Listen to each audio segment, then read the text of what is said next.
هنتكلم هنا على الكيرتن وول. احنا كنا عايزين نعمل برضه في المطبخ وفي الزينه الثانيه الكيرتن وول نازل لحد الارض، بس العميل رفض ده، فاحنا عملناه في الزونه اللي فوق. طب شوف بقى السكاي لايت او علاقتها بالشلال اللي موجود بره وست البيت وعياطها في المطبخ مع الطبيعه من بره مع الشمس ضربه على السكاي لايت رده في المطبخ، فشكلها حلو.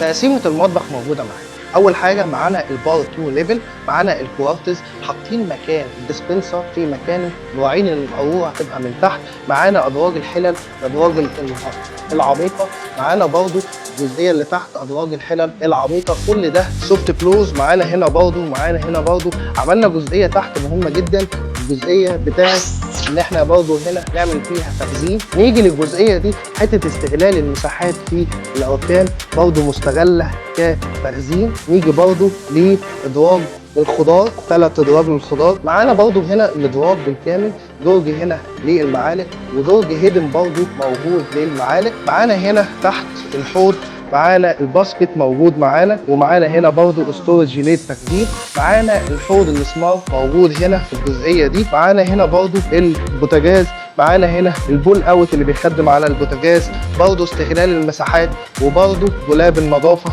او دولاب التوابل موجود معانا. وطبعا احنا مستغلين المطبخ بالكامل الليب بروفايل وستورج ديكور لحد السقف. حته مهمه جدا ان احنا مستخدمين تكييف الكونسيل يرمي على الزونه الرابعه، ومعانا راجع الهواء برضو يجي لنا في المطبخ، ومعانا برضو في الجريلا موجوده اعلى المطبخ في الجزئيه دي. هنتكلم على جزئيه هنا مهمه جدا، هنا تقسيمه الغاز. معانا نقطتين بالكامل المطبخ، نقطه للبوتاجاز ونقطه للفرن.